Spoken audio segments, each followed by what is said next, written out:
Olá, ouvintes! Bem-vindos a mais um episódio do nosso PetCast História, o podcast oficial do Programa de Educação Tutorial da História UF.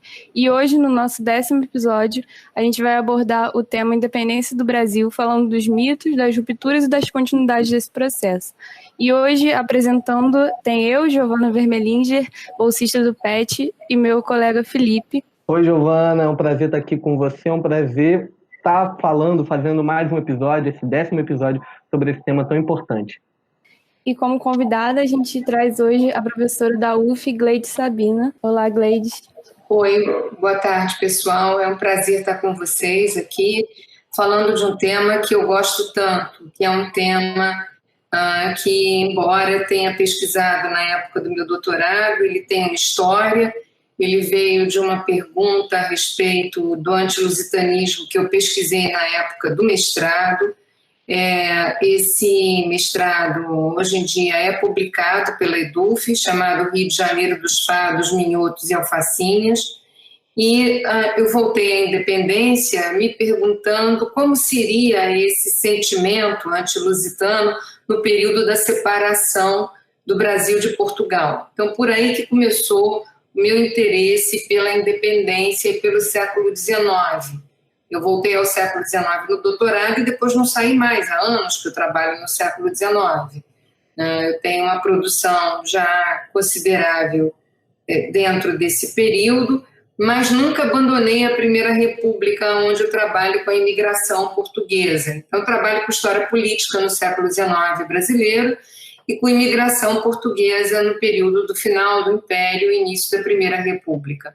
Obviamente que quando eu falo em história política, eu nunca penso numa história política pelo viés da história das elites, da história dos intelectuais, mas sempre por uma história social da política. Eu acho que sempre essa ligação política e sociedade é uma ligação importante, da mesma maneira como eu penso que não existe predomínio do Estado sobre a sociedade, nem da sociedade sobre o Estado. Então, um pouco é essa a minha perspectiva historiográfica que eu levei para a minha pesquisa da independência, que é um tema que volta e meia eu revisito por conta dos desdobramentos, digamos assim, que ele traz, que é a questão da cidadania, da nacionalidade, da identidade nacional e da participação popular.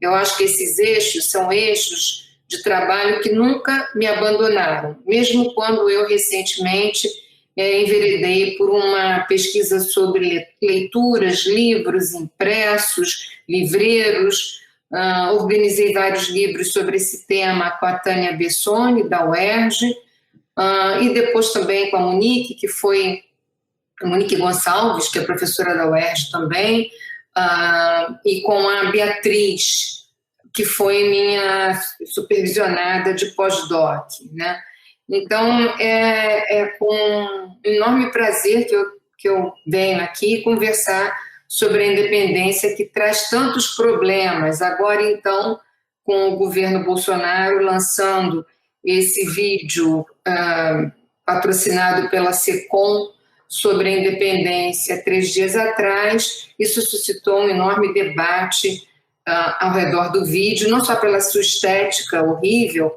mas também pelo conteúdo que o vídeo traz em si, que é um desserviço à historiografia e ao avanço da historiografia nos últimos anos sobre o tema da independência e do primeiro reinado.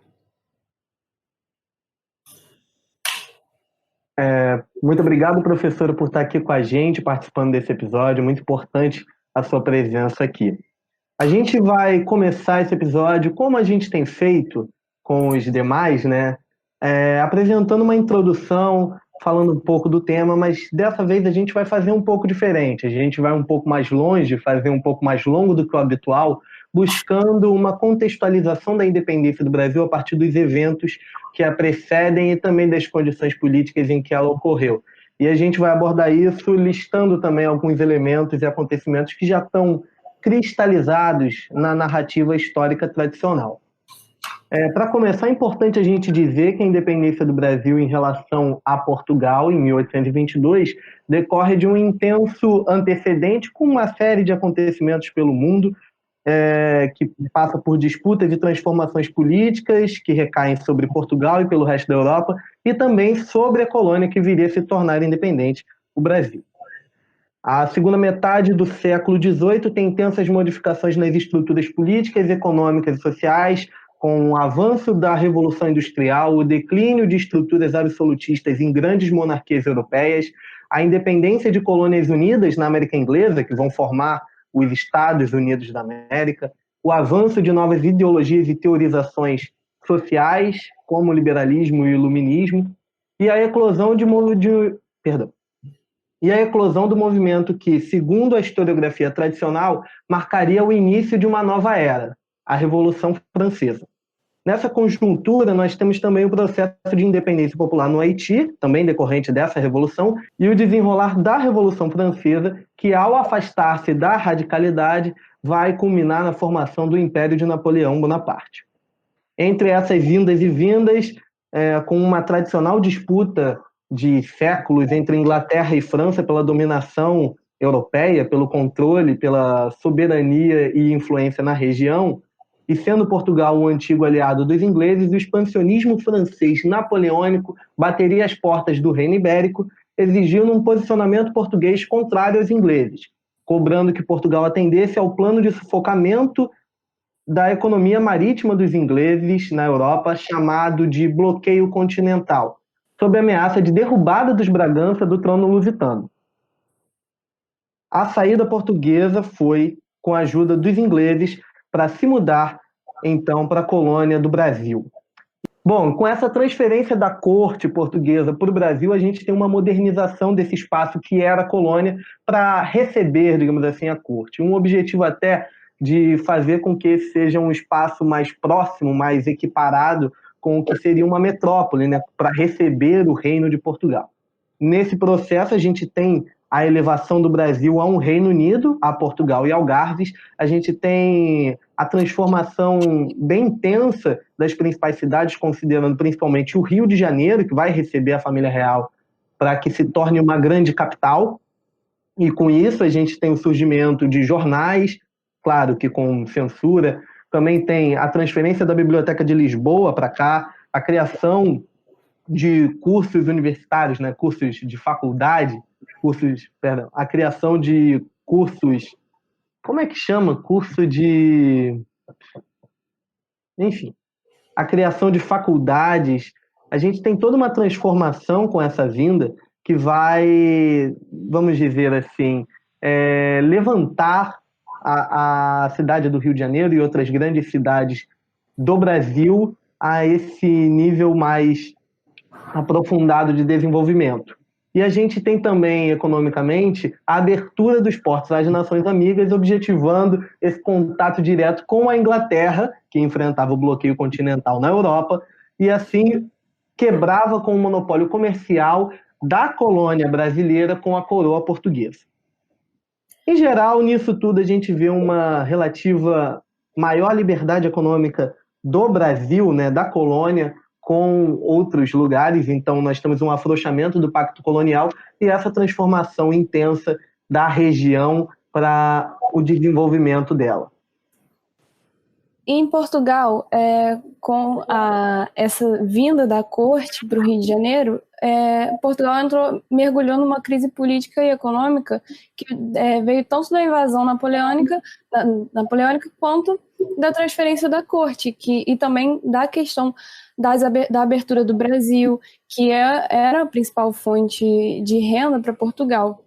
E, diante dessa crise, as elites do Porto e de Lisboa, elas começaram a exigir, principalmente, o retorno de Dom João VI para Portugal e a restauração desse monopólio comercial com o Brasil, que, como eu disse, era a principal fonte de renda para Portugal. E nessas exigências e nesse trato, os portugueses também sempre estavam diminuindo os brasileiros e o Brasil numa relação assim, de dependência, mas também de repulsa. E aí, isso tudo a gente conhece como a Revolução do Porto, que no seu ápice vai ameaçar o Dom João VI de ser retirado do trono, e aí ele é forçado a retornar, e esse retorno ocorre em 26 de abril de 1821. E aí, depois que Dom João retorna para Portugal, o seu filho, né, Pedro de Alcântara, é nomeado príncipe regente aqui no Brasil. E quando a Revolução do Porto ela se concretiza, né, o Dom João VI volta para Portugal, o que acontece é uma tentativa desses portugueses de impor sua autoridade, de restabelecer esse domínio que eles tinham aqui no Brasil. Só que, como o Felipe bem expôs, o Brasil tinha ganhado uma liberdade e um certo afrouxamento desse pacto colonial.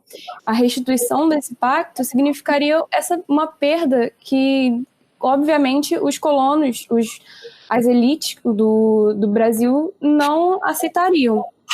E aí ficou nesse embate entre os portugueses, que queriam a volta do pacto colonial e do controle sobre o Brasil, e os brasileiros. E entre esses brasileiros começavam a circular essas ideias iluministas de independência que estavam no contexto, como também o Felipe já explicou.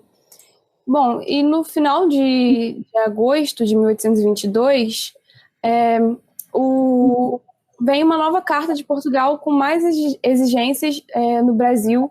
Eles já tinham exigido que o Pedro de Alcântara, que era príncipe regente, retornasse a Portugal, e aí, mediante um abaixo-assinado mobilizado pela população brasileira, ele se negou a retornar, né, o episódio que ficou consagrado na história como o Dia do Fico, em 9 de fevereiro de 1822, e aí lá para o final de agosto, mais exigências, e aí a elite e a corte decidem pela separação do Brasil, e Dom Pedro, nesse caso, não estava nessa reunião, estava ausente, foi comunicado, e aí o que é o episódio, né, que está marcado, que está cristalizado na história oficial, que é o 7 de setembro, nas margens do Ipiranga, que ele anuncia a independência e confirma a independência. E essa é um pouquinho daquela história oficial que a gente aprende na escola, que a gente aprende no nível básico e que muitas vezes a gente não questiona. E o nosso objetivo aqui, a partir de agora, é exatamente tratar disso e pensar se essa independência é realmente do jeito que é contada, as nuances, as coisas que não se abordam normalmente, principalmente os mitos que são consolidados no imaginário popular e na história mesmo oficial que a gente aprende. E seguindo essa linha que a gente está pensando aqui, até para revisitar tudo isso, que a gente abre a conversa com a professora Gleides perguntando quais são os maiores mitos em torno da independência do Brasil. Bem, o que eu posso ouvir a narrativa de vocês e acho que nessa narrativa tem muito do que está consolidado nos livros didáticos e, infelizmente, a gente não consegue que todas as pesquisas ao redor da efeméride, que virou uma efeméride, ela possa chegar nesses livros, né? Então, eu acho que há muitos mitos ao redor da independência. Para mim, o maior mito, e do qual derivam todos os outros, é o mito de como foi a origem do Brasil como Estado-nação independente.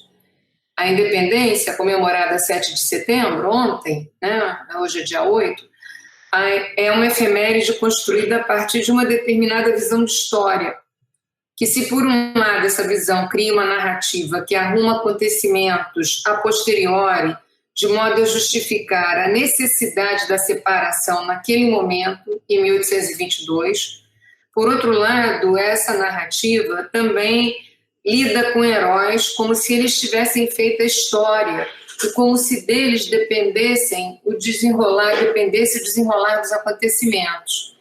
Nesse último caso, para o período da independência, nós temos heróis claros, né, que todas as crianças que começam a estudar a história do Brasil falam. O Dom Pedro I, tendo feito a independência às margens lá do Ipiranga, naquela história de que estava indo para São Paulo, voltando de São Paulo, né, aquele quadro célebre que consolidou essa imagem. O José Bonifácio, que ostenta o título do patriarca, e recentemente alguns historiadores ou séries de televisão, como aquela série da Globo chamada, acho que Mundo Novo, né, aparece a dona Leopoldina como se ela tivesse feito a independência alguns dias antes do 7 de setembro. Né? De toda maneira, remete a separação de Portugal à data de 7 de setembro. Então, eu quero falar um pouco dessa data para puxar dela alguns outros mitos. Essa data, a independência, não a data, ela foi pensada pela primeira vez em 1823 como 7 de setembro. Né? O problema é que a separação ela traz uma série de outras questões. Por exemplo, se a separação foi em setembro, por que somente em 11 de dezembro de 1822 o Dom Pedro criou um decreto sequestrando os bens de portugueses como inimigos do Brasil? E esse fato ele é interessante porque o Dom Pedro cria também um juizado dos bens, sequestros dos bens dos portugueses. E o juiz desse juizado, volta e meia, ele não sabe o que fazer, porque ele sequestra o bem, o sequestrado vai ao Dom Pedro, o Dom Pedro dessequestra o bem, né? Tira o sequestro do bem. Além disso, se essa data de 7 de setembro foi, de fato, a data da independência, por que os jornais continuaram até o mês de outubro fazendo uma campanha pela autonomia brasileira, né, e falando mal das cortes, como se ainda houvesse a ligação Brasil-Portugal? Né? Então, aí vocês veem que tem um problema. Também eu acho que tem um mito em relação a essa questão da independência, porque se pensa num Brasil único, né? Um Brasil em que Dom Pedro faria independência em nome também de preservar a unidade territorial. Né? E, aliás, a historiografia até celebra isso, diz que o gesto do Dom Pedro fazendo a independência como um descendente da Casa de Bragança é que teria tornado o Brasil um único país independente da América do Sul, sem ter sido fragmentado, como aconteceu com as colônias espanholas. Né? Depois, em relação a essa questão do Brasil único, Brasil um mito, os brasileiros como um povo forte, né, pujante, que queria a independência a todo custo, a gente tem que se reportar ao hino da independência, né, que é cantado até hoje e cujo refrão afirma ser os brasileiros bravagentes, sem temor servil, que preferiam lutar pela pátria livre do que morrer pelo Brasil. Esse hino ele é datado de 1822, agosto de 1822, né, onde é uma das possíveis datas que alguns historiadores atribuem como tendo sido de fato a independência. Ele foi composto pelo Evaristo da Veiga e foi musicado posteriormente pelo Dom Pedro. E é interessante que nesse hino também aparece já o Brasil como um império resplandecendo no universo das nações.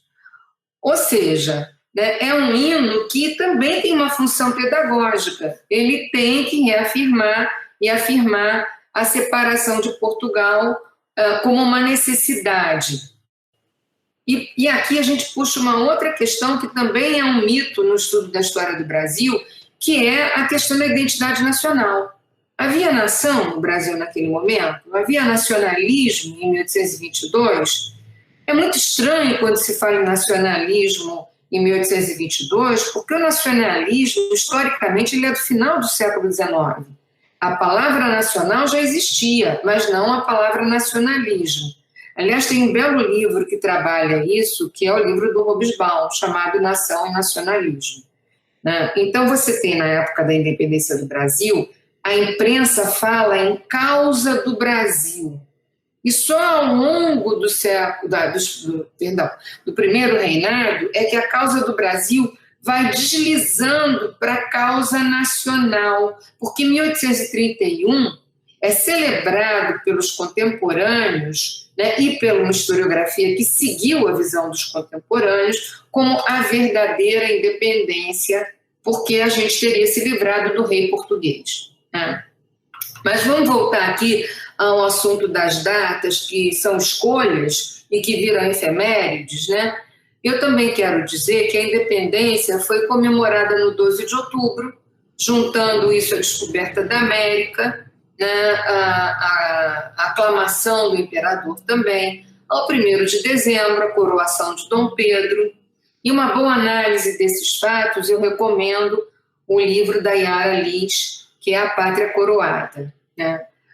Há ainda aqueles que também pensam a data da independência retroagindo a convocação de uma constituinte no Brasil, já em pleno debate e descontentamento e divergência com o que estava acontecendo em Lisboa, né? Ou então os manifestos do Ledo, né, e do José Bonifácio, que são ambos em agosto de 1822.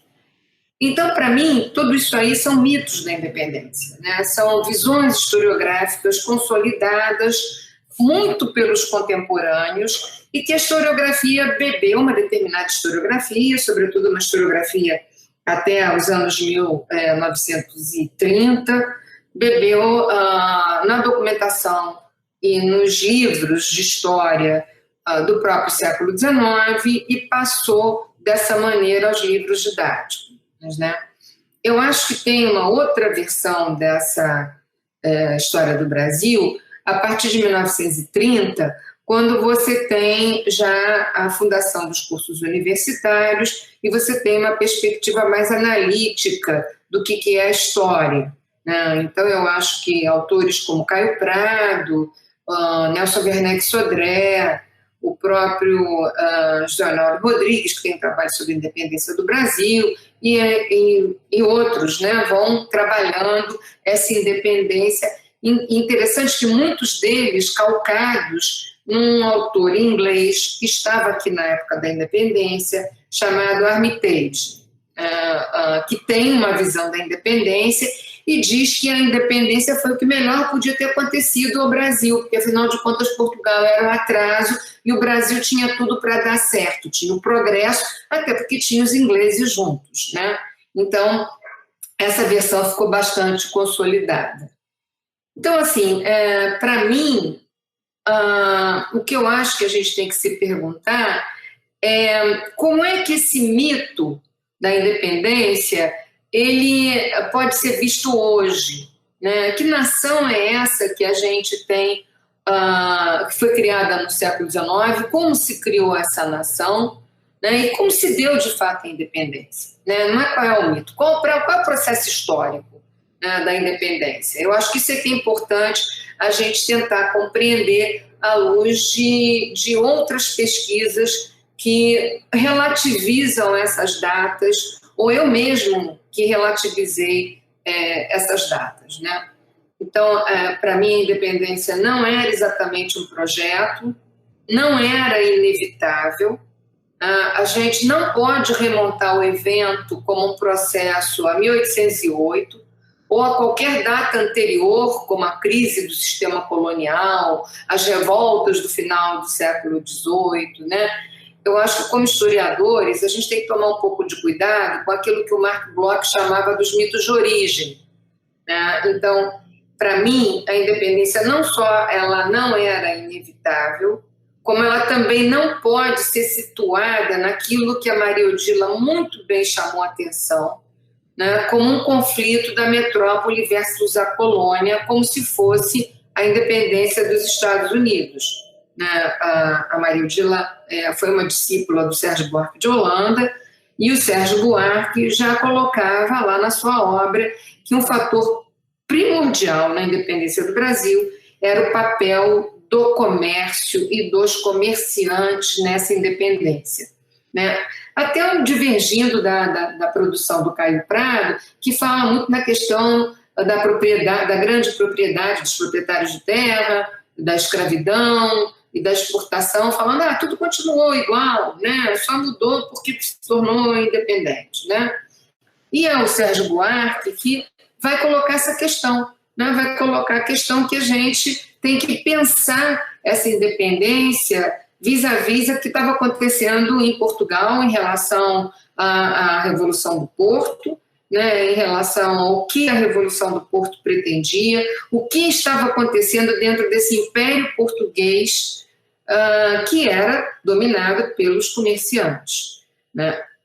Obviamente, vocês podem perceber que essa linha de interpretação que começa no Sérgio Buarque, passa pela Maria Odila, ela vai desembocar numa pessoa muito próxima a todos nós, um historiador contemporâneo brasileiro, que é o João Fragoso, que vai dizer que se Portugal tinha um problema econômico na primeira metade do século XIX, isso também vem sendo bastante relativizado pelos historiadores, né? Não era o caso do Brasil. A colônia portuguesa, na época colônia, no final do 18 e início do 19, ia bem obrigada, né? E sustentava todo o comércio do Atlântico. E o Fragoso, na verdade, ele dialoga com uma orientanda da Maria Odila, chamada Riva Gorenstein, para quem Dom João teria vindo dentro daquela ideia da interiorização da metrópole, né, junto com ele grandes negociantes que então dominavam e movimentavam o Império Luso-Brasileiro, né? O que o Fragoso faz é mostrar que esses comerciantes já estavam aqui antes de 1808, de fato dominavam o Império Luso-Brasileiro, que agora a gente tem até medo de chamar de Império Luso-Brasileiro. Estou falando aqui e me lembrando que quando a gente fala isso em Portugal, os nossos colegas historiadores portugueses que estudam as possessões africanas portuguesas em Goa e Macau reclamam, dizendo que a gente acha que o Império Português era só ao redor do Atlântico, né? Então você tem aí uma complexidade do que era esse Império Português. Mas, de fato, o Brasil tinha um papel central nesse império que é chamado luso-brasileiro, ou tiremos o luso, falemos só em brasileiro, né, só em português. A gente fala muito luso-brasileiro também em função do que aconteceu depois de 1815, né, da elevação do Brasil a reino. Mas, enfim, isso é um assunto espinhoso lá em Portugal, né? Eu acho que esse, para mim, são os grandes mitos que puxam outros, né? Que puxam a visão da própria independência, a visão do próprio rompimento, né? A visão de como foi esse rompimento.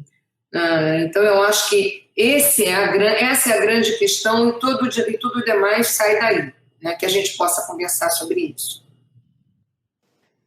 É muito importante isso que a professora apontou da questão das datas, do hino, muito importante que a gente canta desde pequenininho na escola, muitas vezes não para pensar realmente no episódio da independência, né?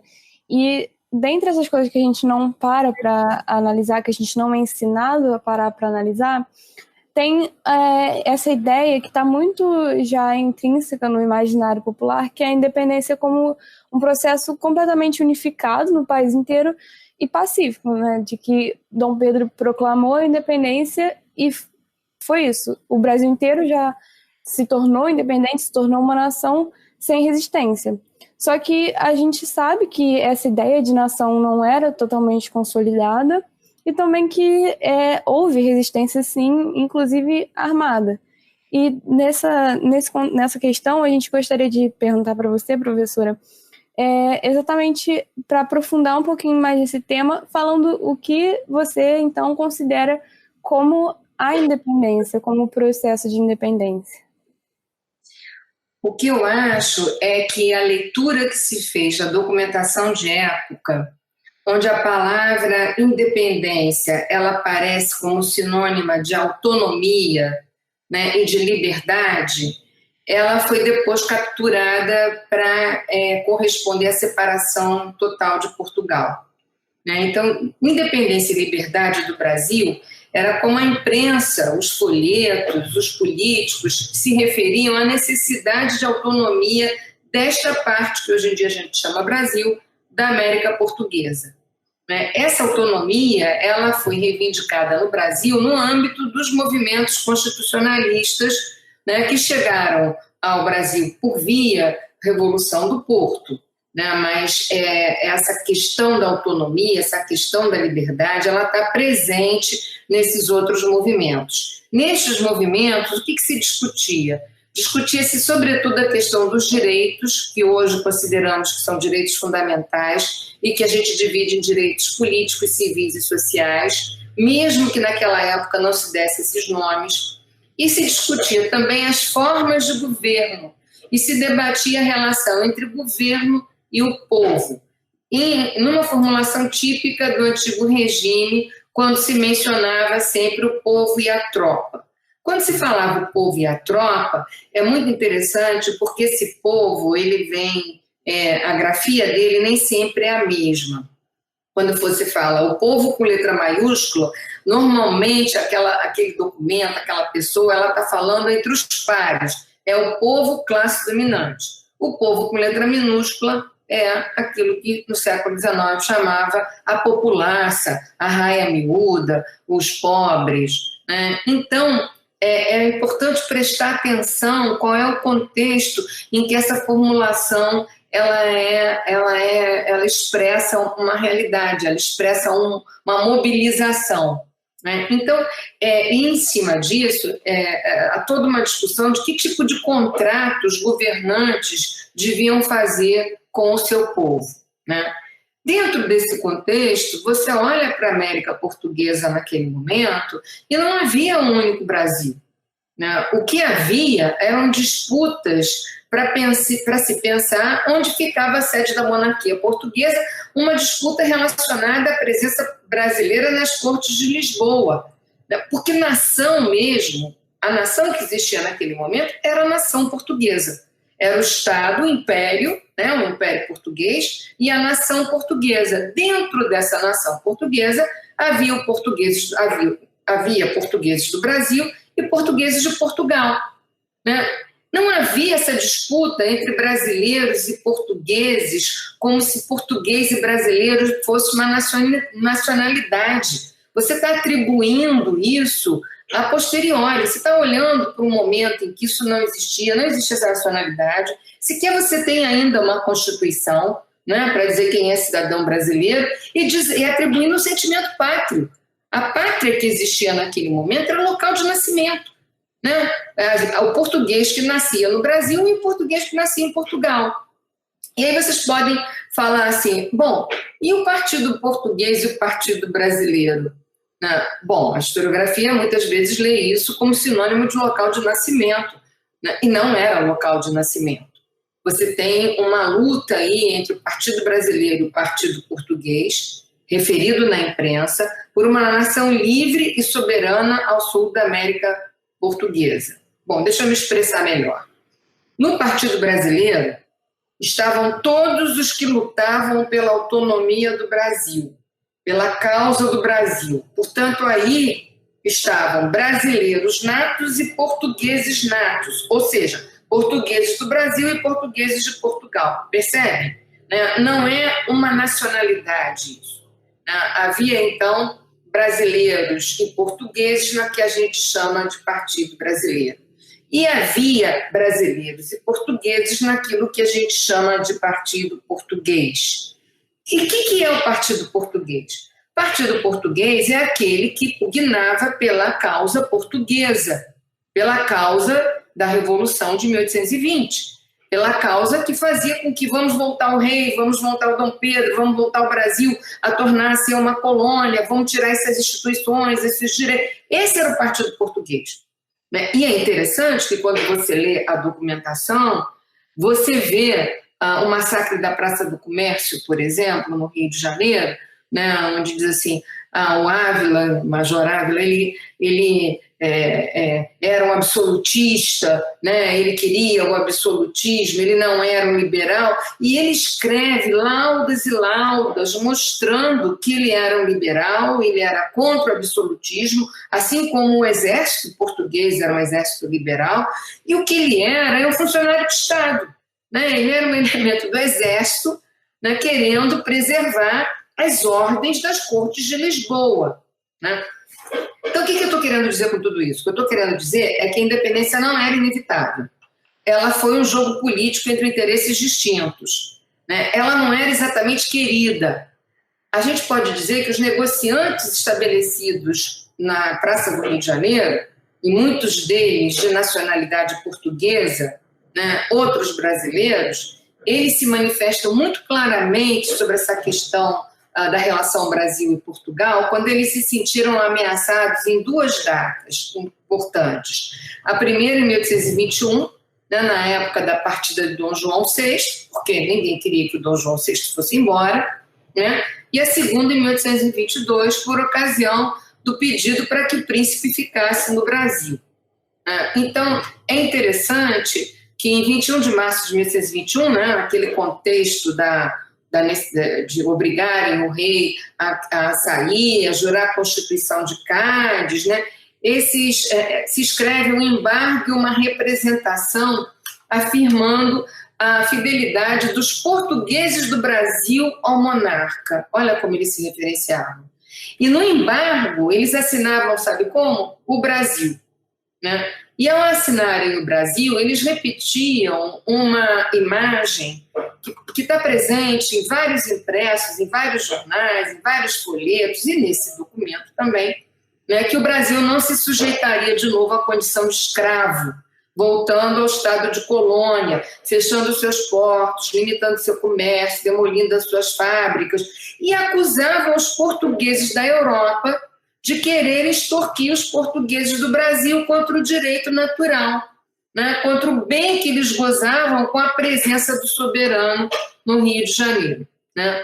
Mais adiante, um pouco, eles fizeram uma reclamação, e essa reclamação ela é importante no contexto dos anos de 21, do anos 21 e de 22, e eles dizem que o corpo de comércio desta capital, né, consternado, representado pelo Senado da Câmara, seu legítimo representante, procura um remédio eficaz para os males incalculáveis de que se viam ameaçados. Né, diziam que eles estavam magoados e aflitos, pediam ao rei para aguardar a decisão das cortes no Brasil, ainda em 21, listavam as vantagens da monarquia em terras americanas, lembrava que Portugal era rica em luzes, né, mas que era o Brasil que tinha as verdadeiras possibilidades de salvar Portugal, tanto economicamente como da dominação estrangeira. Né, que Portugal estava ali do ladinho, né, acantoado, sempre ameaçado pela Espanha, né, que não tinha comércio, que não tinha indústria, né, que podia perder a sua soberania. E, em nome disso, né, esse grupo, que tinha brasileiros e portugueses, diziam: cuidado, sua majestade, cuidado com a sua augustíssima família, olha, a possibilidade de rompimento não vai ser bom para ninguém, né, porque querelas intestinas de independência e separação recíproca vão dar problema econômico. Era uma intimidação muito interessante, né, que eles repetiam toda hora essa intimidação. Né, e eles falavam muito, o tempo todo, né, na necessidade de que se deveria preservar o Brasil, porque o Brasil tinha uma nação pujante. Né? Se você pensasse no imaginário daquele momento, a natureza tropical levava essa noção do progresso. Né?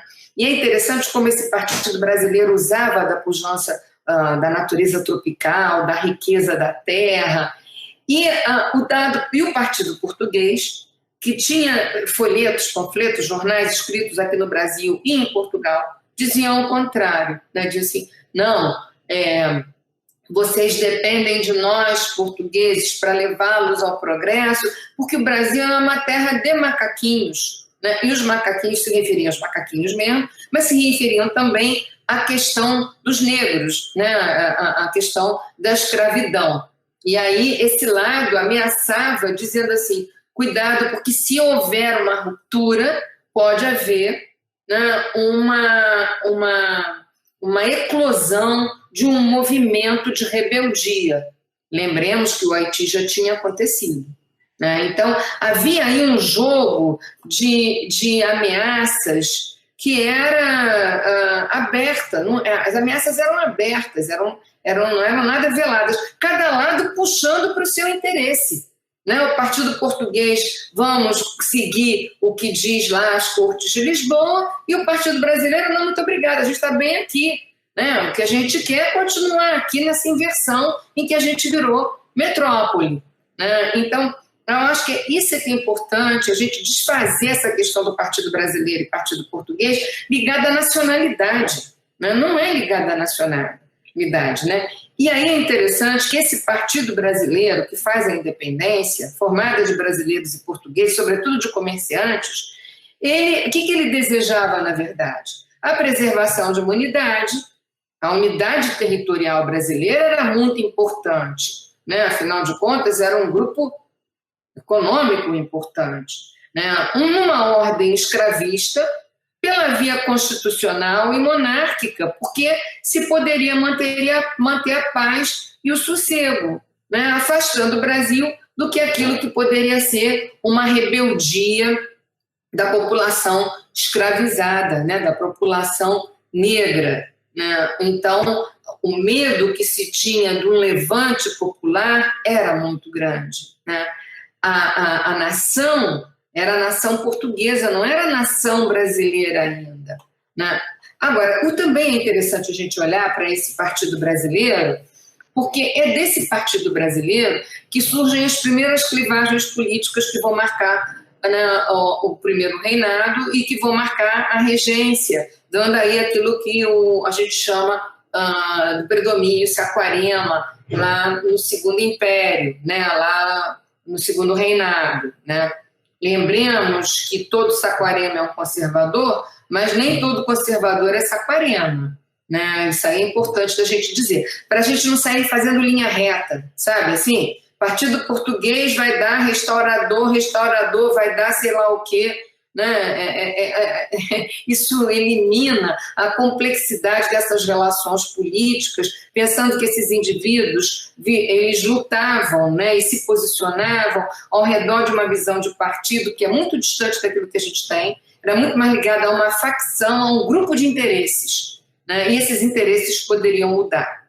Né? Isso aí é claríssimo. Pior é que tem gente que fala isso, que diz, partido não é partido que a gente tem hoje em dia, mas depois vai lá para a historiografia do século, para os documentos, para a historiografia mesmo, né? O que foi escrito sobre o início do século XIX, e usa a visão de partido como se fosse hoje. Então fala uma coisa e faz outra, é muito complicado. Né? Então eu acho que essas divergências dentro do Partido Brasileiro, elas já estão colocadas aí na época da independência. Né? Há um grupo muito forte que dizia que só havia possibilidade de progresso pela centralização ao redor do Rio de Janeiro. Né? Isso aí, juntando Rio de Janeiro, São Paulo e Minas. Né? E havia outro grupo que entendia que essa fraternidade nacional a ser construída, ela somente poderia ser conseguida pela autonomia das províncias, uma vez que muitos desses indivíduos iam para as Cortes de Lisboa e se diziam, não se diziam brasileiros, se diziam baianos, pernambucanos, né? E aí tem uma disputa pela questão das soberanias. Onde é que estava a soberania? A soberania da nação é aquilo que vai prevalecer enquanto contrato entre o rei, né, e a sociedade, que dá o predomínio do executivo, né, contra um outro grupo que queria a soberania do legislativo, que seria a soberania do povo. Então, o que a gente está vendo aí? Diferentes formas de dirigir o Estado, né, tendo um rei autônomo, uma monarquia e uma constitucional, e uma monarquia constitucional, tendo como base social classes vinculadas à propriedade de terra, aos escravos e ao comércio, né?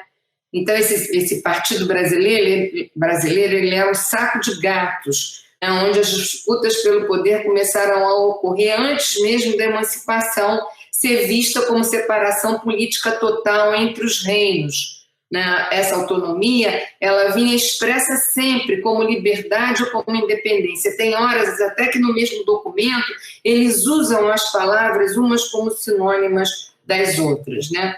Então, o que eu posso falar? Que dentro desse quadro historiográfico geral explicativo, o ano de 1821 foi um ano marcado pelo constitucionalismo, né? Pela forma de compreender o governo, né, e como seria essa Constituição dentro daquilo que tinha acontecido em 1820, tanto no Brasil quanto em Portugal. Em 1822 é o período de reafirmação da autonomia, né, da liberdade e da independência. Né? Então, a gente tem que colocar a liberdade, a autonomia e a independência dentro do quadro do constitucionalismo e no seu contexto. Né? Eu acho que a gente dizer que os meses de janeiro a abril ou agosto, né, eles marcaram o processo de independência que vai culminar no Grito do Ipiranga, talvez seja uma divisão interessante de se pensar.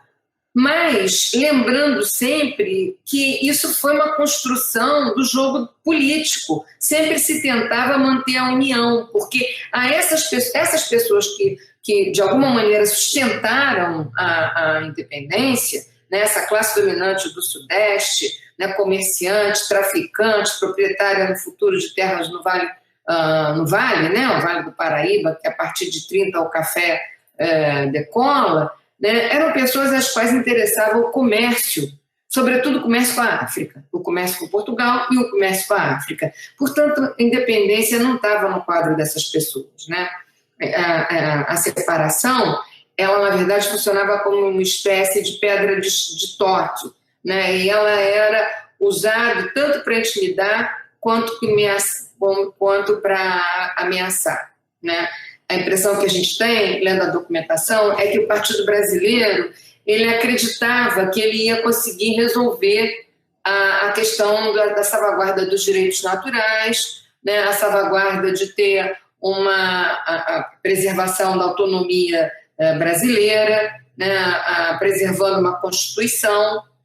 E aí é interessante você perceber que essas rixas e rivalidades tidas como portugueses e brasileiros, né, eram rixas e rivalidades que tinham outra natureza, muito mais ligada ao que estava acontecendo entre os mais pobres, né, que eu já vou falar já, do que, na verdade, uma disputa entre Brasil e Portugal. Né? Não era brasileiro e português, né? O Partido Português, ele desejava, em sua maioria, que o Brasil voltasse, se fosse uma parte de Portugal, como era o Minho, como era a Beira, né, como eram outras regiões. Né, nisso ele perderia a sua autonomia. E não era um partido absolutista. Isso não quer dizer que nas Cortes de Lisboa não houvesse um grupo absolutista, mas não era este grupo especificamente. Aliás, por falar nas Cortes de Lisboa, é interessante também que nas Cortes havia um grupo que queria deixar a autonomia do Brasil porque entendia que aquilo ali podia dar um resultado que não fosse bom para Portugal. E também havia lá nas Cortes de Lisboa um grupo que dizia que era bom deixar o Brasil para lá e ter um outro projeto muito mais ambicioso, sabe qual era? Se juntar com Espanha, como era antes, né? Então, para vocês verem que as Cortes de Lisboa também não eram alguma coisa homogênea, como muitas vezes a gente percebe ou ensina no ensino médio ou está no livro didático. Né? E a independência em si. Né? Então, o que eu estou querendo dizer? Que assim, que em 1822, quando aconteceu, ninguém sabia se a independência tinha colado.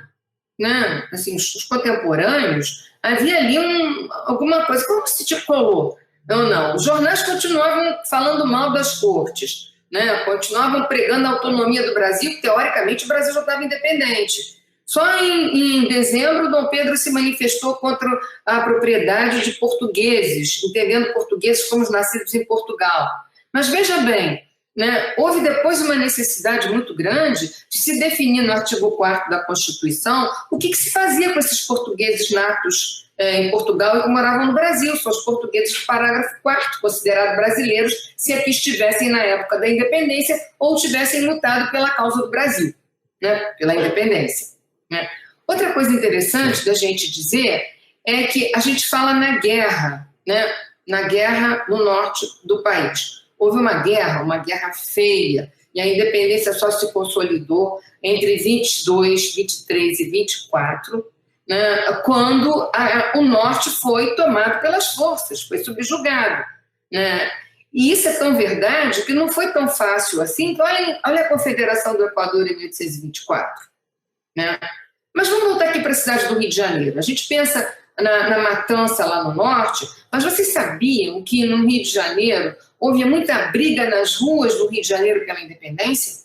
Né? Vocês sabiam que houve uma construção de fortes militares dizendo que precisava se construir fortes nas entradas da cidade, em pontos chaves, porque podia ter um ataque português? Gente, que ataque português? Portugal está lá dizimado pela invasão francesa, lá às voltas de 1820. O problema não eram os portugueses. Vocês sabiam onde esses fortes foram construídos? Foram construídos em lugares de resistência escrava, como, por exemplo, tinha um forte bem pertinho do Quilombo do Iguaçu. Eles tinham medo que com essa história de liberdade, de independência, isso pudesse provocar uma rebelião negra no país. Então, esses fortes foram construídos, eram fortes. Aí vocês podem perguntar assim, mas não sobrou nada desses fortes, que a gente pensa nesses fortes como se fossem os fortes que a gente conhece, feitos de pedra, né? Na entrada, por exemplo, da Baía de Guanabara, tanto em Niterói quanto no Rio de Janeiro. Não, eram fortes feitos de palha, né? Eram piquetes, né? De paus, era para uma resistência imediata no caso dessa população negra se rebelar, né? E pobre.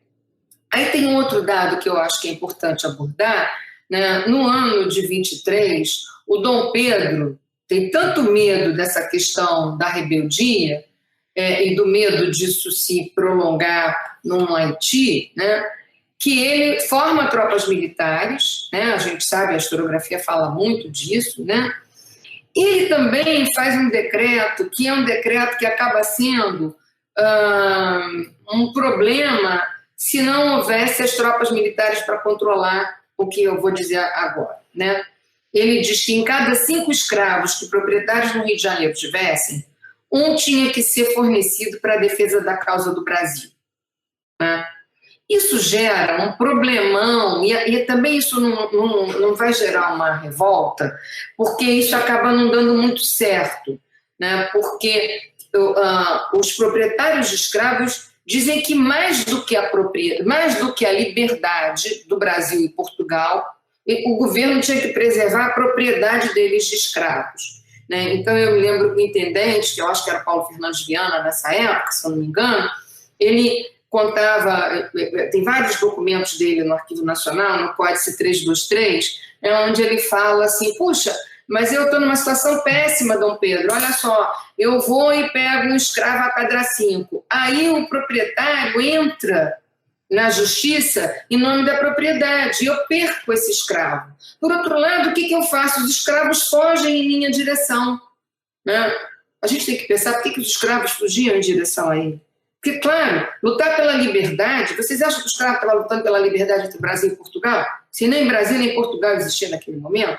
Né? O que acontece, eu acho que é alguma coisa que eu ouvi há muitos anos atrás, né, do João Reis, eu li, né, no João Reis, que ele diz que é muita hipocrisia se a gente achar, né, que todos esses panfletos, esses jornais, né, que eram lidos em voz alta, que passavam de boca em boca, né, na discussão sobre a liberdade, a autonomia, que isso não chegasse aos escravos de ganho, aos escravos de aluguel, aos escravos, aos homens livres pobres, aos libertos. Né? Então, você tem aí um problema concreto. Né? E eu acho que é desse problema que surge a questão do que se chama muitas vezes de antilusitanismo, não ligado ao Partido Brasileiro e ao Partido Português, né? Mas muito mais a um mercado de trabalho incipiente, se é que a gente pode chamar assim, onde havia uma convivência entre essa população, né, entre esses grupos étnicos e raciais, né, e que visavam todos a liberdade. É muito interessante quando você faz um cotejamento entre os navios que traziam, né, portugueses depois da independência, com os navios que traficavam escravos, e eles têm o mesmo nome, eles são os mesmos navios, né? É claro que você via uma partida de 300 escravos e 4 a 5 marinheiros de pré-portugueses, mas vinham fugidos da miséria, da fome, e vinham para onde? Vinham trabalhar no Rio de Janeiro, nas grandes cidades, e esses indivíduos hierarquizavam o mercado de trabalho. Esses indivíduos trabalhavam para outros portugueses que já chegavam aqui ou disputavam nas ruas com escravo de ganho e escravo que eram alugados, né? Escravos de aluguel. Então, vocês veem que tem uma cidade, né, muito viva, né, que está ouvindo falar nesses projetos de autonomia e de liberdade, né, e que luta nessa independência também. Luta fora da corte e luta na corte também, né? Então, eu acho que você tem diversos Brasis aí. Eu acho que o Evaldo Cabral de Mello tem toda a razão quando ele fala de independências. A independência é uma conquista do Sul, como a gente chamava o Sul, né? Não tem essa regionalização no século XIX que a gente fala hoje. Sudeste, Nordeste, era Sul e Norte. É um domínio do Sul sobre o Norte, um domínio pela força, um domínio pela guerra, né, que vai desembocar nas revoltas regenciais e em várias outras revoltas do século XIX adentro. E, aliás, essas regiões, o Norte tem uma força, né, também desses movimentos sociais, daquilo que o João Reis chamou de plebe, né, a plebe urbana, que, aliás, o João Reis trabalha muito bem para a Bahia, o Marcos de Carvalho trabalha muito bem para Pernambuco e a Magda Risse trabalha muito bem para o Pará, né, mostrando também que o que aconteceu na regência não foi na regência nem contra o ato adicional. É uma questão que vem do primeiro reinado, que vem de como essas sociedades elas são tratadas nessa incorporação que é feita dessa unidade do Império Brasileiro, essa noção de império, né? E aí vocês podem me perguntar, bom, e aí como é que termina essa história? Né? Bom, termina quando... não termina, né? Como é que é construído isso? É construído através de muita luta, da dominação do Norte, né? Você faz uma Constituição a toque de caixa para ser jurada em 24. Mas tem a Constituinte de 23 dissolvida. Tem. E a Constituinte de 23 é dissolvida porque ali estava aquela briga pela soberania que eu falava ainda há pouco, né? A soberania da nação, né, versus a soberania do povo. A soberania da nação via centralização era o que mais interessava os negociantes do grosso trato do Rio de Janeiro. São eles que estavam ali naquela disputa, e é interessante como a Constituição que sai em 24, ela não é tão distinta da Constituição de 23, a não ser num aspecto fundamental, né, que diz respeito à eleição, mas mais do que isso, que diz respeito ao que hoje em dia nós chamamos de direitos civis, né, e os direitos civis são todos deslocados para o artigo 179 da Constituição de 1824, né. Então, você dizer, por exemplo, que no Brasil do século XIX não havia uma luta pelos direitos civis, mentira, né? Essa luta existiu desde o momento da independência. Há outros fatores aí que eu acho que são muito importantes para a consolidação da independência. Um é o juramento da Constituição, né? A guerra, ter vencido a guerra contra o Norte, o juramento da Constituição. Na guerra contra o Norte também, desdobrando no juramento da Constituição. A Yara trabalha muito bem como o Dom Pedro consegue costurar as câmaras municipais através dos seus juramentos, né? E não é à toa que em 1828 o parlamento esvazia a Câmara Municipal, porque ela era um elemento de poder do imperador, né? Esvazia na letra da lei, porque eu acho que o grande problema do segundo reinado é a questão da localidade, né? É a questão do local municipal. Não estou falando da província, estou falando do município, mas isso é uma outra discussão, tá? E eu acho que também tem uma questão que também é abordada muito ligeiramente, é a importância do tratado que reconhece a independência, que não é chamado de Tratado de Reconhecimento da Independência, é chamado de Tratado de Paz e Amizade, porque ele celebra de fato a separação, mas sob as asas inglesas, né? A Inglaterra tinha interesse que isso fosse feito em 25, porque em 26 você tem aí um momento em que a Inglaterra tem que renovar os tratados de 1808 e 1810. E a gente sabe que a maneira como o tratado foi feito colocou Dom Pedro em guerra com o parlamento e é um dos motivos da queda do Dom Pedro, né? Aliás, o Dom Pedro viveu as turras com o parlamento de 1826 até a primeira legislatura, que vai até 30, e a segunda também, né? E ele cai muito graças a isso, né?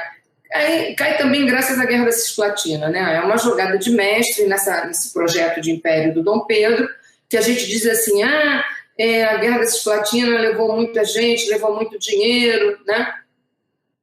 Mas porque perdeu, né? Se tivesse ganho, o que Dom Pedro pretendia com aquilo? Pretendia tornar o Brasil um país com uma política própria, autônoma, diante do Concerto das Nações Europeias, né, como liderança diante da América Espanhola, né, numa ideia, né, de ser uma região importante diante do que estava acontecendo pós-Tratado de Viena. Né? O Brasil queria, naquele momento, meio que capitanear essa parte, né, essa América independente, né? Então, esse, para mim, é o sentido de, por exemplo, em 1831, se fazer uma releitura da independência e livrar a independência daquilo que dizia que era o rastro português da independência, né? Era o coração do Dom Pedro, que era um coração português, né? Eu não me lembro se foi o Vergueiro, quem foi? Acho que é o Barbacena. Não tenho certeza. O Barbacena, nas vésperas da abdicação, diz para o Dom Pedro que se ele não se tornasse brasileiro de coração, se o coração dele continuasse português, que ele ia ter que sair do país, que a abdicação seria fato. Né? Então, essa imagem do coração é muito importante. Né? Essa coisa de ser brasileiro e de ser português, ela passa para a historiografia como uma verdade. E é uma construção política. Né? Os conflitos antilusitanos não são por nacionalidade, são por uma questão básica chamada sobrevivência. Né? A briga entre Brasil e Portugal é uma leitura da independência, uma leitura entre países, mas havia uma leitura ali no cotidiano entre a briga, o que eu vou comer hoje? Né? Como é que eu vou me virar aqui hoje? Né? Tanto é assim que você encontra, né, se eu não me engano, eu acho que foi na Constituinte de 23, um historiador baiano encontrou escravos que fizeram uma petição pela liberdade, porque entendiam que o Brasil não estava livre, então eles também estavam livres. Então, eu acho que essa complexificação de todo o processo da independência, tirando a data de uma rede onde a historiografia envolveu, e aí fica brigando, não, é 1808, não, é 1817, não, é 1820, é muito complicado. Interessante que, sabiam que o Vanhagen, que é um homem do século XIX, historiador oficial, né, do Império, ele já dizia isso. Ele já dizia que o grande problema é que na época da independência o que se queria era uma monarquia dual, né, com dois centros de poder, né, um em Portugal, outro no Brasil. Então tem muita coisa em relação à independência que a gente precisa discutir e precisa trabalhar em relação aos diferentes espaços do Brasil, né? Até porque essa questão, até a questão provincial é uma invenção, né, do Brasil independente, né? Quando o Brasil se torna independente, se inventa as províncias, e aí depois se inventa as assembleias provinciais. Como vocês podem ver, tem tudo para dar errado, né? O município é muito mais importante do que a província, daí briga com a província o tempo todo, né? É no município onde estão os grandes potentados, né? Onde está o pessoal que tem escravo, que tem capanga depois, que tem, né? Que tem poder próprio, aonde? No município, né? Então, eu acho que é essa ideia errada que a gente passa de que a unidade está ligada a Dom Pedro, de que o processo brasileiro de independência foi em paz e por isso foi tão diferente do resto da América. Não é nada disso, né, gente? É bem, bem, bem diferente, né?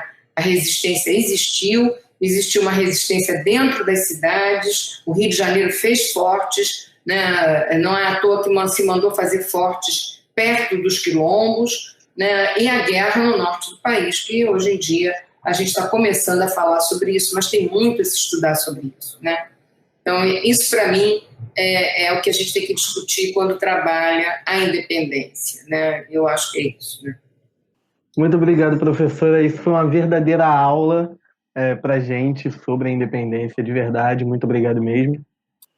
Bom, professora, você já até abordou alguns nomes da historiografia, abordando assim a sua visão, a visão que você tem sobre esse processo da independência.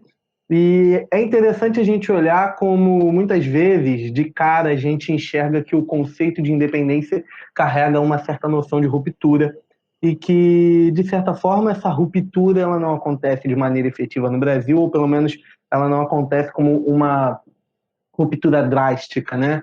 Até pensando muito no que você acabou de falar para a gente. E aí o país nascente ele vai carregar, né, diversas continuidades em relação ao sistema que já estava vigente, inclusive a escravidão e o controle exercido pelas mesmas elites econômicas. E com isso a gente quer perguntar aqui, considerando toda a historiografia sobre a independência, o que aconteceu no Brasil em 1822 foi mais um processo de rompimento ou pode ser entendido como uma continuação com modificações brandas, uma vez que a estrutura do país permaneceu inabalada? Eu acho que a gente tem alguns eixos de análise.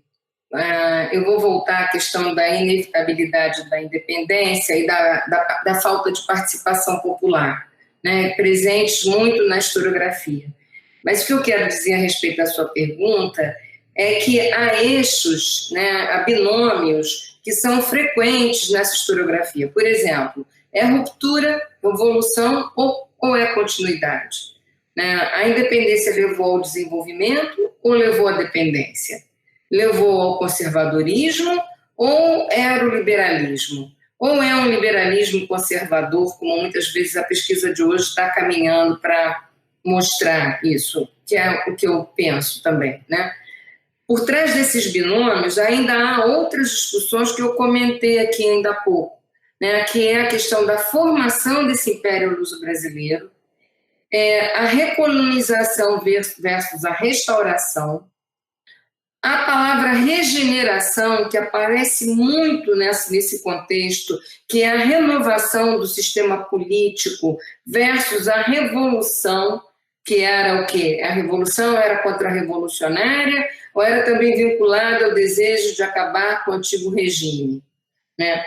E todos esses aspectos que eu falei agora, eu acho que eles estão endereçados a uma avaliação do que era o sistema colonial, né, brasileiro. Né? Havia crise ou não crise do sistema colonial? Né? Foi uma briga da colônia contra a metrópole ou não? Né?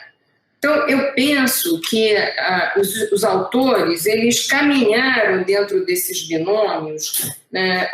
E eu, assim, a grosso modo, poderia dizer que você tem os autores anteriores a 1930, concretamente Armitage, Vanhagen, Oliveira Lima, Tobias do Rego Monteiro, né? Nesses autores tem muito uma visão, eles são de temporalidades distintas, viu? Estou pegando desde o início da independência até o início da República. Né? Eles têm aí uma visão de que a independência aconteceu porque foi uma reação às medidas injustas da corte. Né? Interessante como essa historiografia menciona isso que eu falei ainda há pouco, né? Menciona que havia dúvida da separação ou da união, mesmo depois do 7 de setembro. né? Só que as dúvidas que eles colocam, dentro dessa visão, conectando com a primeira pergunta que vocês me fizeram, dos mitos que levam aos heróis, né? As dúvidas estavam muito mais atribuídas às atitudes do Dom Pedro do que à conjuntura econômica e política, os interesses econômicos e políticos daquele momento, né? Aquela história do coração português do Dom Pedro, dá para confiar nesse Dom Pedro aí que é português de nascimento? É um pouco essa pegada dessa dúvida, não é a dúvida que eu coloquei para vocês, né? Então, assim, o Dom Pedro, ele leva a pecha, né, do portuguesismo, né, do ataque à nacionalidade, como se naquele momento houvesse nacionalidade, né? E essa historiografia fala muito dos conflitos entre brasileiros e portugueses, né? Mas fala como conflitos assim, olha, ligando brasileiros e portugueses ao lugar de nascimento, né? Brasil, como se houvesse nacionalidade, portanto, uma concepção que eu já falei aqui que não acredito, né?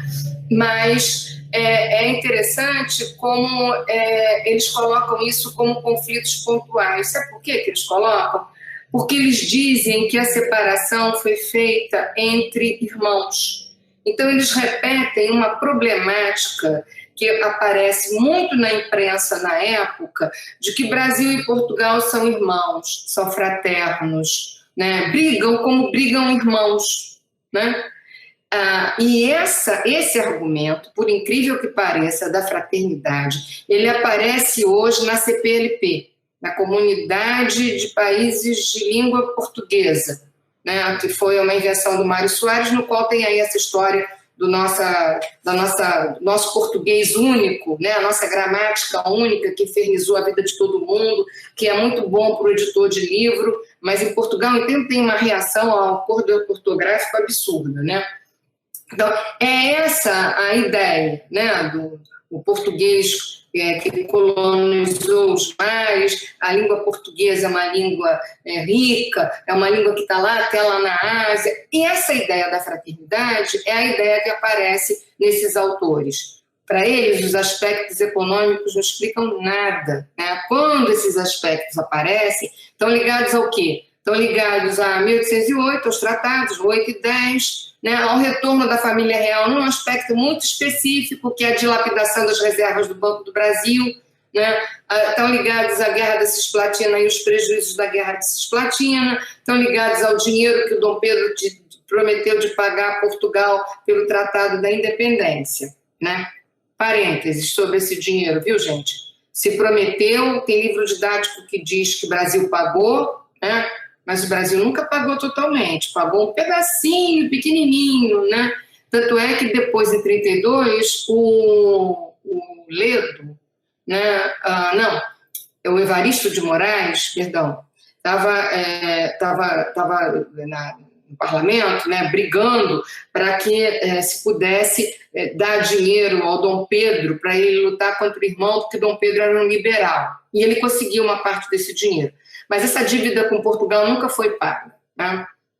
Para esses autores, por exemplo, a participação popular foi inócua, né? Existiu esse antilusitanismo, aí, essas brigas de rua ligadas a uma nacionalidade que, na meu ver, nunca existiu, né, nesse momento, né? Nem sei se existe hoje.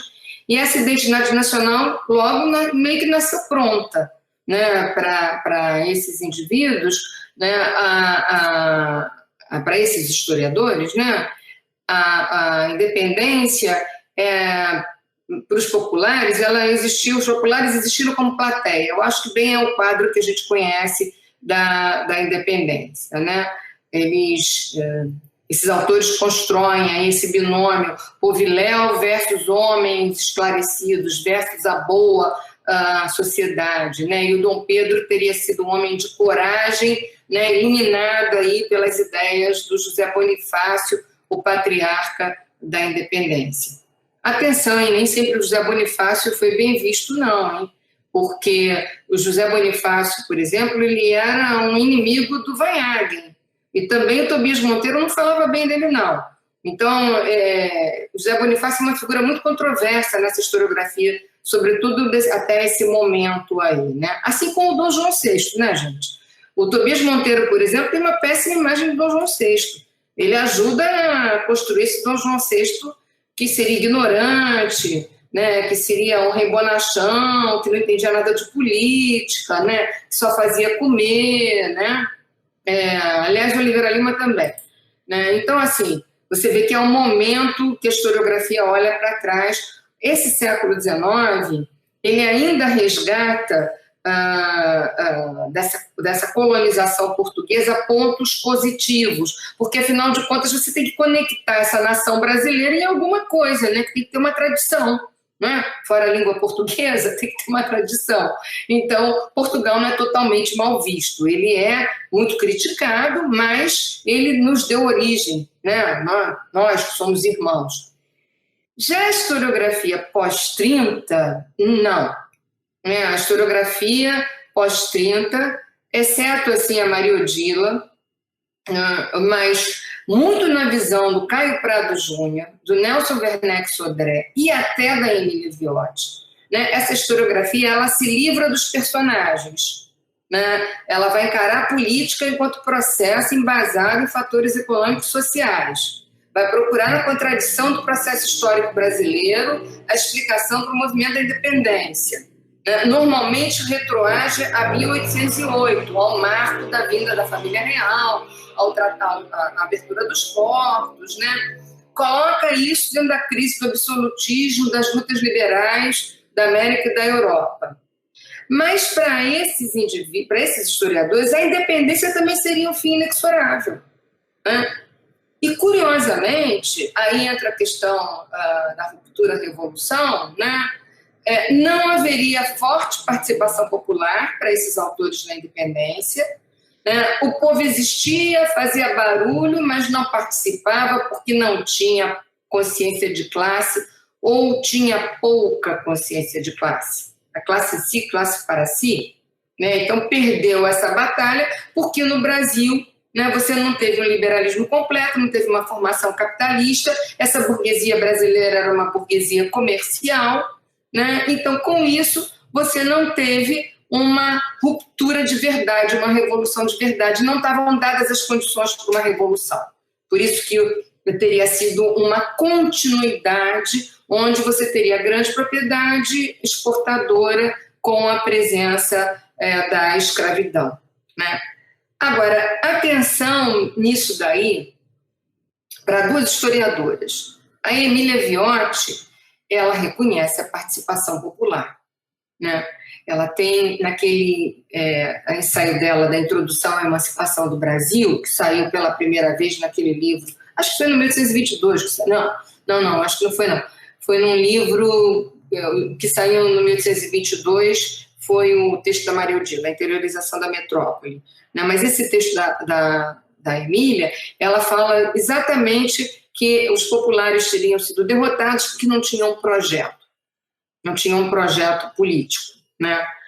E a Maria Odila fala dessa luta, né, na colônia, né, como uma luta entre irmãos ligados à questão de interesses comerciais naquela esteira que eu falava do Caio, do Sérgio Buarque de Holanda. Tá?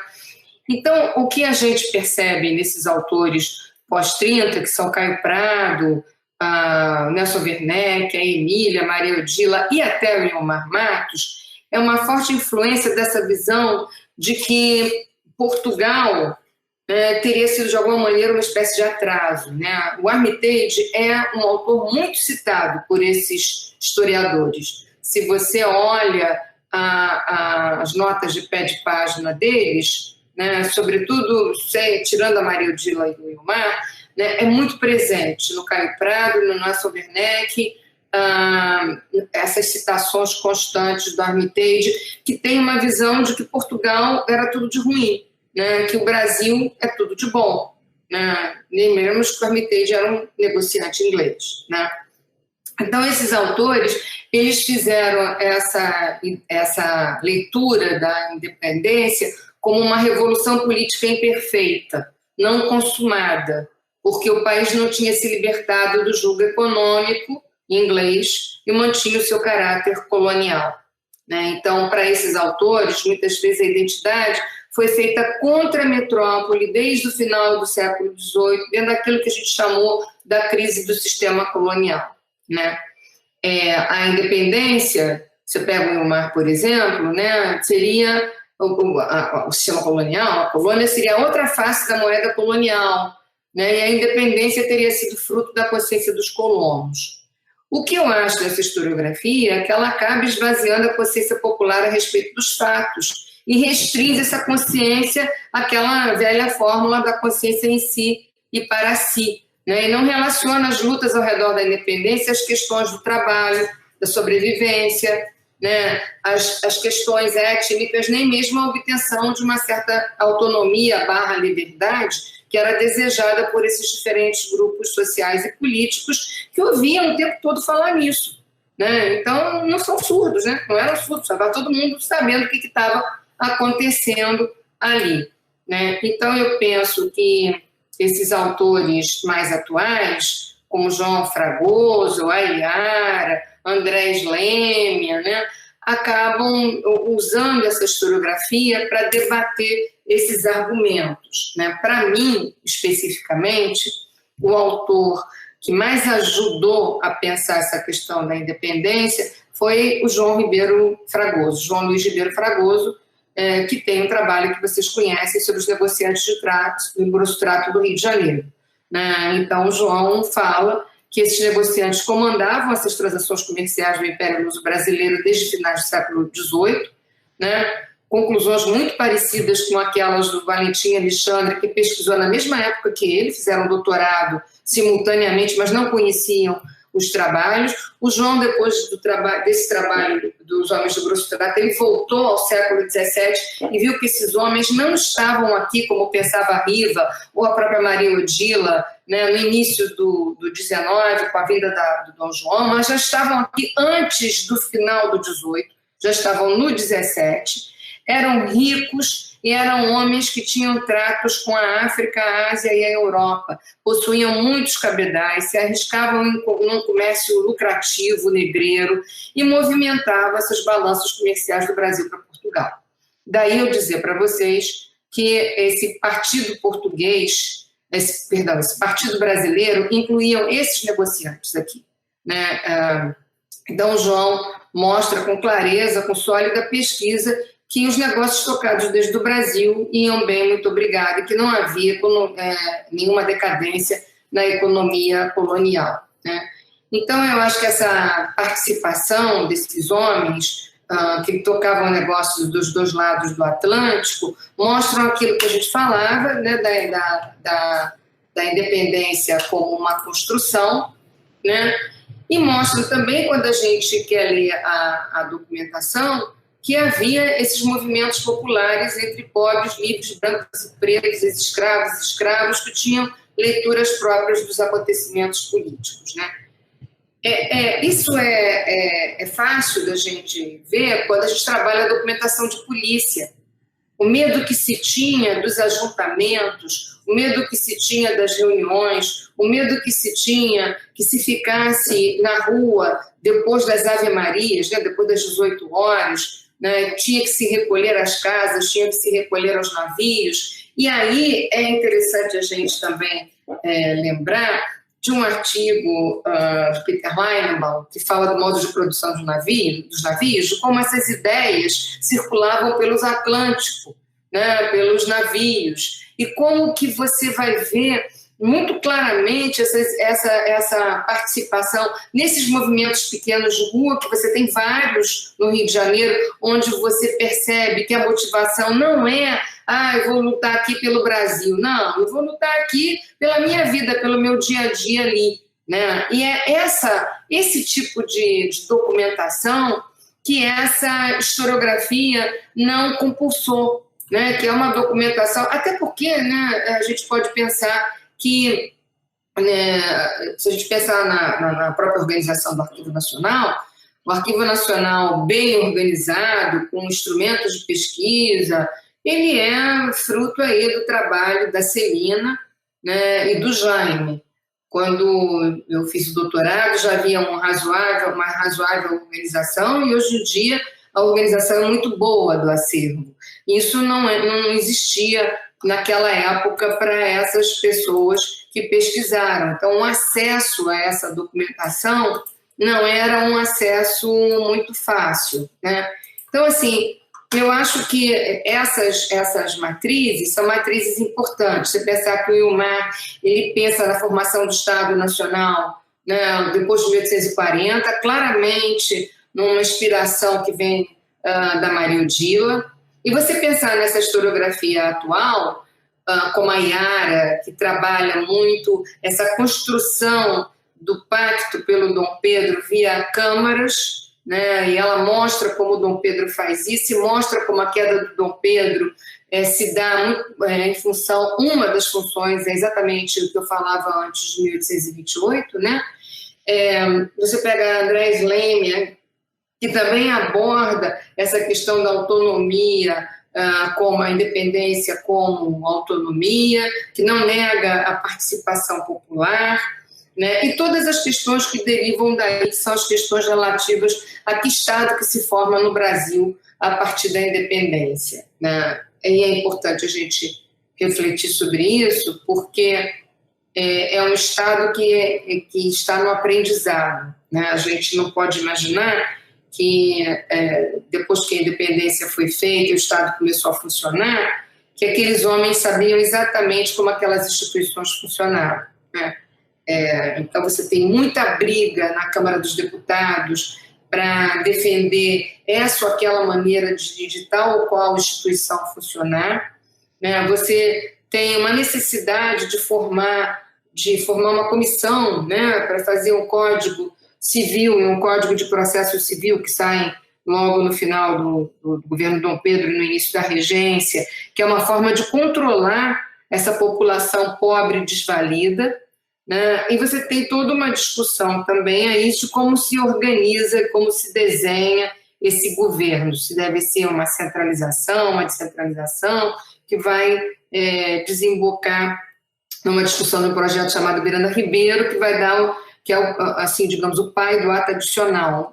O ato adicional, o projeto é muito mais rico do que o ato adicional, e depois a gente vai ver que esse ato adicional não dá conta, né? Ele tem que ser revisto aí no início dos anos 40, e a grande problemática que a gente vê no segundo reinado todo, por conta dos problemas não resolvidos na época da independência. Então, a independência, ela traz várias questões que são motivo de debates no parlamento ao longo de todo o século XIX. Né? O ruim é a gente pegar o posterior e arrumar a história de acordo com o que aconteceu lá adiante. Né? A gente olha para trás, vê o que aconteceu e aí arruma os fatos. Né?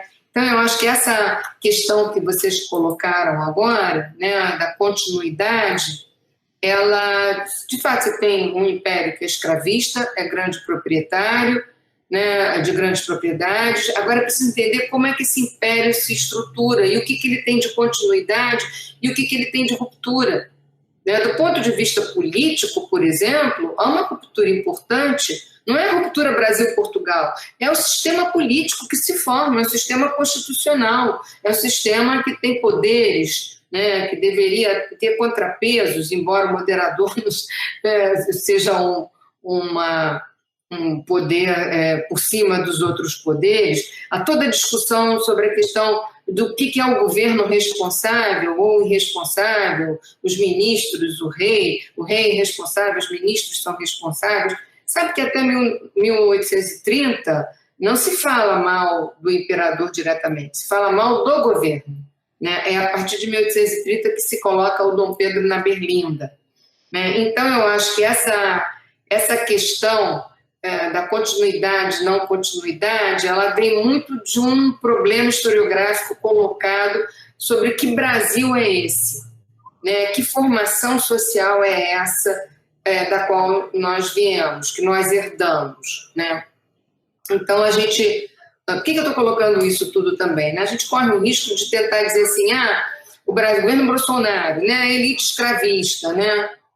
Mas a elite escravista já foi. Essa elite que está aí não é oriunda da elite escravista. Tem uma cultura, né, uma cultura sobre o trabalhador que é inegável? Tem, mas eu tenho medo desses deslocamentos, sabe? Eu acho que a questão da injustiça sobre o trabalhador hoje em dia, de uma mentalidade retrógrada, né, uma mentalidade contra o trabalhador, né, de certa maneira a gente usa como escravista para poder se reportar a um passado, né, mas eu tenho medo das sinonímias. Eu acho que a gente tem que ter um pouco mais de refinamento para ganhar esse debate. Não sei se me fiz compreender, né, mas em linhas gerais eu acho que a historiografia a gente pode trabalhar dentro desses grandes eixos, né, dessas grandes formas de compreender o momento lá do início dos anos 20 no Brasil. Bom, eu fui da independência ao final do século XIX, voltei, enfim, eu acho que a independência dá margem para a gente voar sobre a formação do Brasil, né? É isso. Muito obrigado, professora. De verdade, mais uma vez repetindo aqui, que isso foi uma verdadeira aula, né, Giovana? Com certeza. Muito obrigada por ter trazido esse debate tão importante de uma forma didática para a gente poder repensar esse episódio aí que está acontecendo agora, né, que acontece todo ano. Então, eu queria, para finalizar, agradecer a vocês, né, agradecer pela oportunidade de falar sobre a independência, sobre as lutas populares, sobre a participação popular na independência. O meu livro, que é A Liberdade e Construção, que aborda não só a independência, como a participação popular, que sociedade é essa, que Rio de Janeiro é esse. Ele vai sair numa segunda edição, ele está esgotado. Assim que ele foi lançado, ele se esgotou muito rapidamente, lá no início dos anos 2000, e ele vai sair pela EDUF, provavelmente esse ano ainda. E sobre a participação popular na independência, se houver interesse de quem está escutando para saber mais detalhes, eu escrevi um texto que saiu no caderno SEDES, com C, né? E está de livre acesso, você consegue buscar na internet esse texto, e eu acho que é um texto bom para quem trabalha com o ensino médio fundamental, para tirar essa ideia do mito dos heróis, da independência mágica como inevitável. Ia chegar lá, né? Não importa o marco que a gente use, final do 18, 1808, a independência era inevitável. Não era, não. Não era o primeiro projeto, né? E que independência? Quem fez a independência foi o Sul.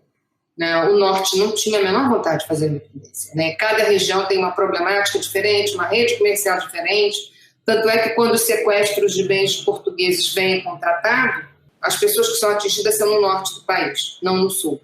A prova mais cabal de que a independência é do sul sobre o norte, né? Então, é um agradecimento a vocês. Espero que esse podcast ajude a que as pessoas procurem os autores, leiam sobre o tema e se questionem, e que, sobretudo, quando a gente dê aula no ensino médio fundamental, a gente possa trazer outras questões. Então, obrigada, Felipe, Caio, Giovana, e espero que a gente possa se ver brevemente, presencialmente, e que 2021 chegue logo, né? Sim, esperamos todos. Muito obrigada, professora. Foi um prazer enorme ter você aqui com a gente esse episódio. Bom, e a gente agradece a você também, ouvinte, que seguiu até aqui no programa. Muito obrigado pela paciência. A gente vai fazer uma breve pausa e volta em outubro com novidades. Mas foi um prazer para a gente fazer esse trabalho, olhando esses temas que estão presentes na atualidade e que são temas que a gente tem que olhar profundamente para a nossa história. Não esqueçam também de acompanhar as redes sociais do PET para estar junto com os nossos projetos que a gente vem desenvolvendo, as postagens que a gente vem fazendo no Instagram, no Twitter e no Facebook. No Instagram nós somos PET História UF, no Facebook também, e no Twitter nós somos @PetHistória. E para dar os devidos créditos desse episódio, o roteiro foi feito num esforço conjunto de Giovana Vermelinger, Lia Castanho, Vitória Machado, Caio Manzoli, Felipe Camargo e Matheus Campanhão. A produção foi de Caio Manzoli e a edição é de Felipe Camargo. Obrigada a todos e até a próxima.